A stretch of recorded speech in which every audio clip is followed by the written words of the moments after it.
So that's as far as it goes. It's not that scary actually.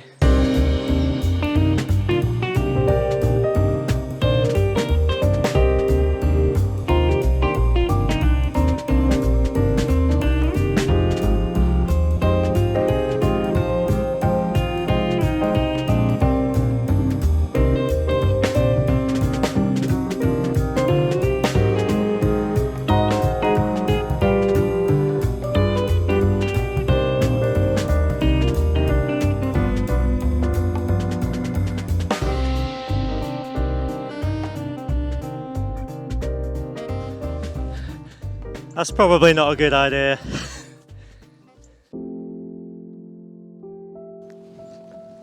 So, I was first introduced to Warhammer when I was in primary school. I've already shown my first White Dwarf. This was possibly my second one, issue 218, February, don't know what year, late 90s anyway. And there's some stunning stuff in here, there's some Golden Demon stuff. Look at this ship. I remember seeing this and thinking, I want to make things like this. And so far I haven't. I haven't committed to any kind of diorama. I really should, really should. Look at this Slayer Sword winner with this just stunning Orc War Boss. But of all the Warhammer memories I have from my childhood, I feel like one particular series of articles really captures the essence of what Warhammer was for me. And that's A Tale of Four Gamers. So this is when it started. I believe there were 5 parts. But I remember seeing this and, I mean, for a start, look at the prices. Look at the prices of these miniatures. It's pretty reasonable, I suppose. Here we had Paul Sawyer, rest in peace, with his Beastman. Roy Barber, the Skaven, Richard Gunson with Bretonnians, and Bretonnians was my faction of choice when I was young. Richard Hobson with the Wood Elves, and I did collect Bretonnians for quite a while. And then I sold them during that period I feel like we all had when we just kind of gave up on Warhammer for a while.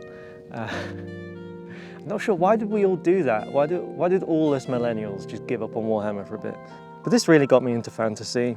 This and the release of the 5th edition with the Bretonnian and Lizard Men. But something I always come back to is Paul Sawyer's Beastman. And I mean, for a start, I just love the colour scheme he picked. And if I was to collect Beastmen, I feel like I would do something very similar. But you know what I'm doing, right? You know what I'm doing? I'm being nostalgic. That's what I'm doing.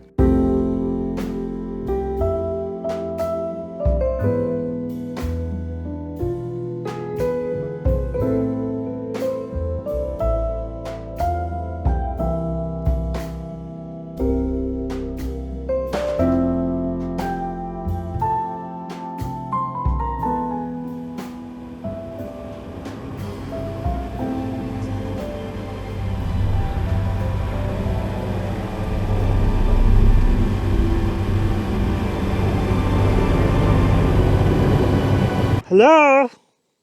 What is this? I want to know the story behind this. Or I could just make up my own. I'm going to make up my own.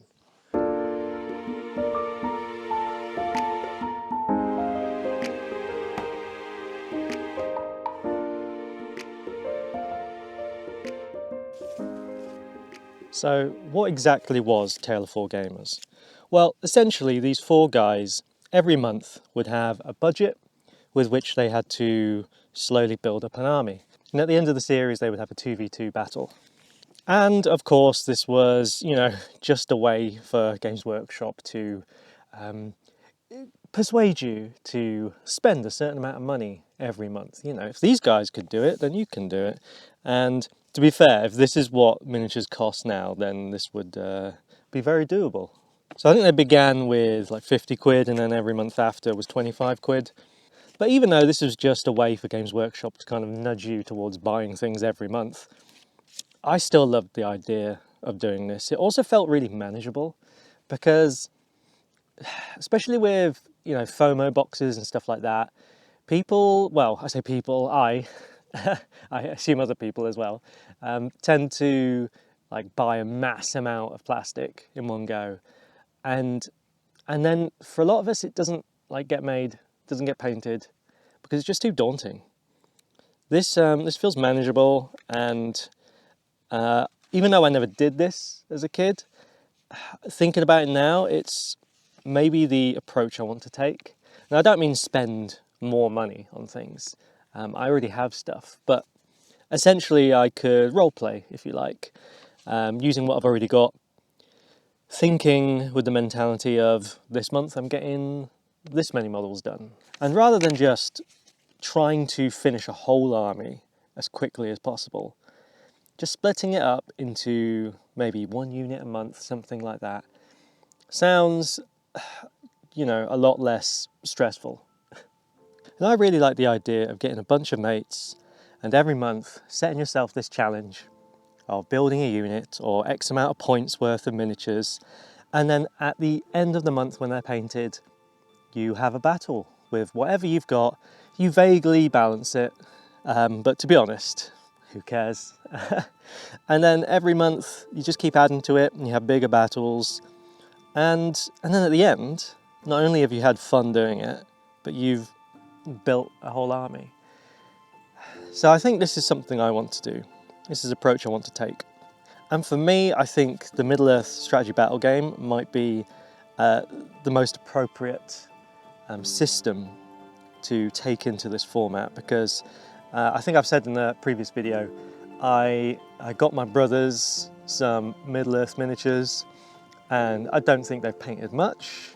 I haven't painted much, and I do like the idea of, you know, at Christmas, us having a family battle. So I think I need to just set aside a certain amount of Rohan or Orcs and just start getting stuff done.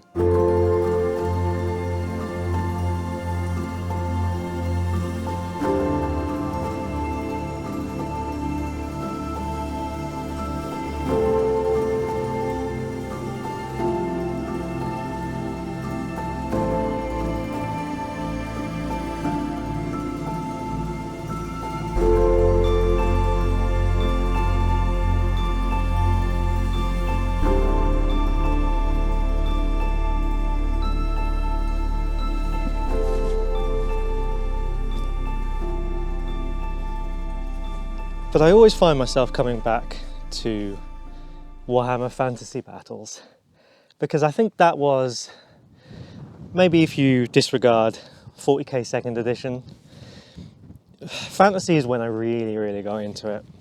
I also keep finding myself coming back to the Tale of Four Gamers articles, and even though I collected Bretonnians, and I would like to collect some again at some point, especially the Green Knight, which is my favourite sculpt of all time, probably.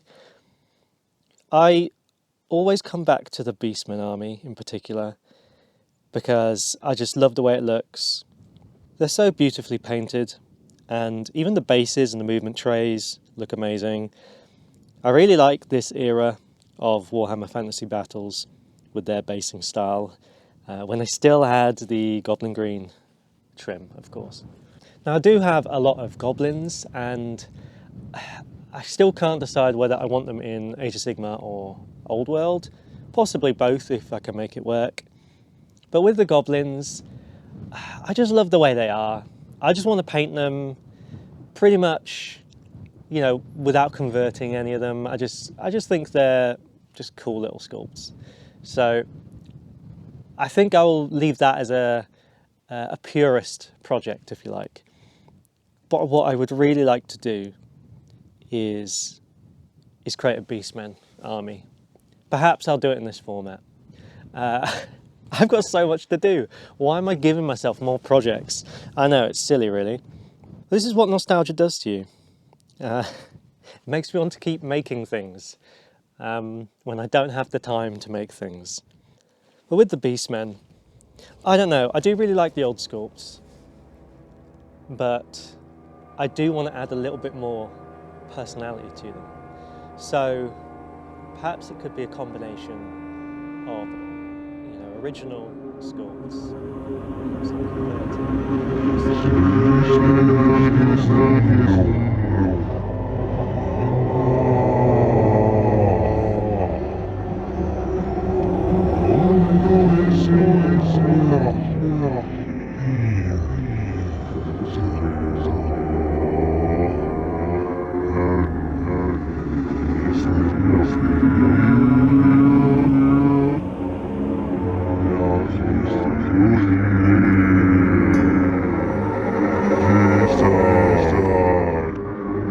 Man, I just want to do so much and I don't have the time to do much. Why am I like this? So my friend Sophie also has some Tau that she needs to get on with. I feel like I need to also get on with my orcs in order to be ready to actually play a game with her at some point. Maybe if you're watching this, Sophie, maybe we should do this Taylor 4 Gamers thing. But you know.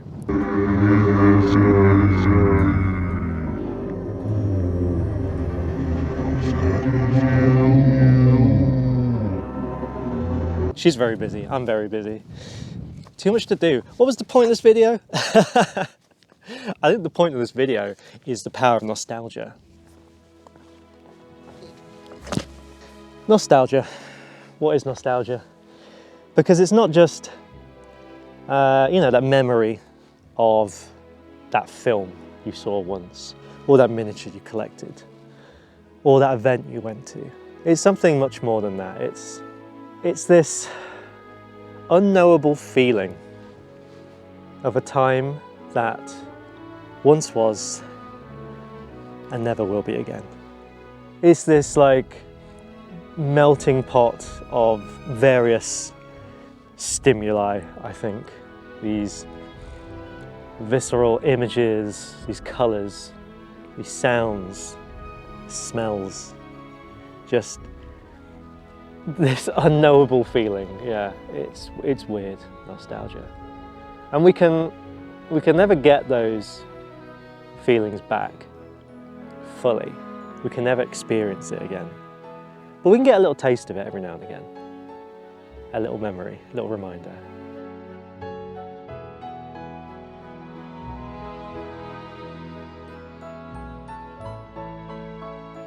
And even though I embrace change, even though I haven't always, I've had to drag myself kicking and screaming through change sometimes.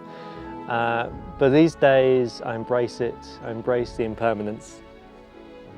But that doesn't mean we can't capture or try to capture the essence of something that once was.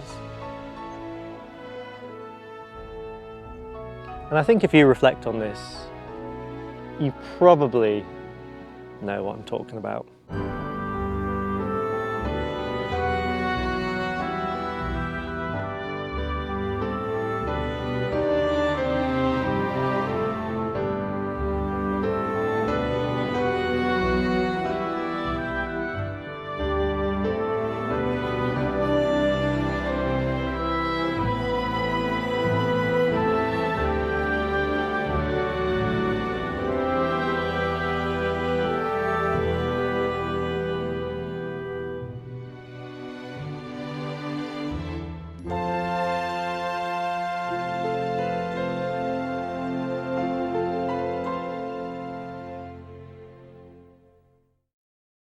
And why did I come up a mountain to do this? I don't know.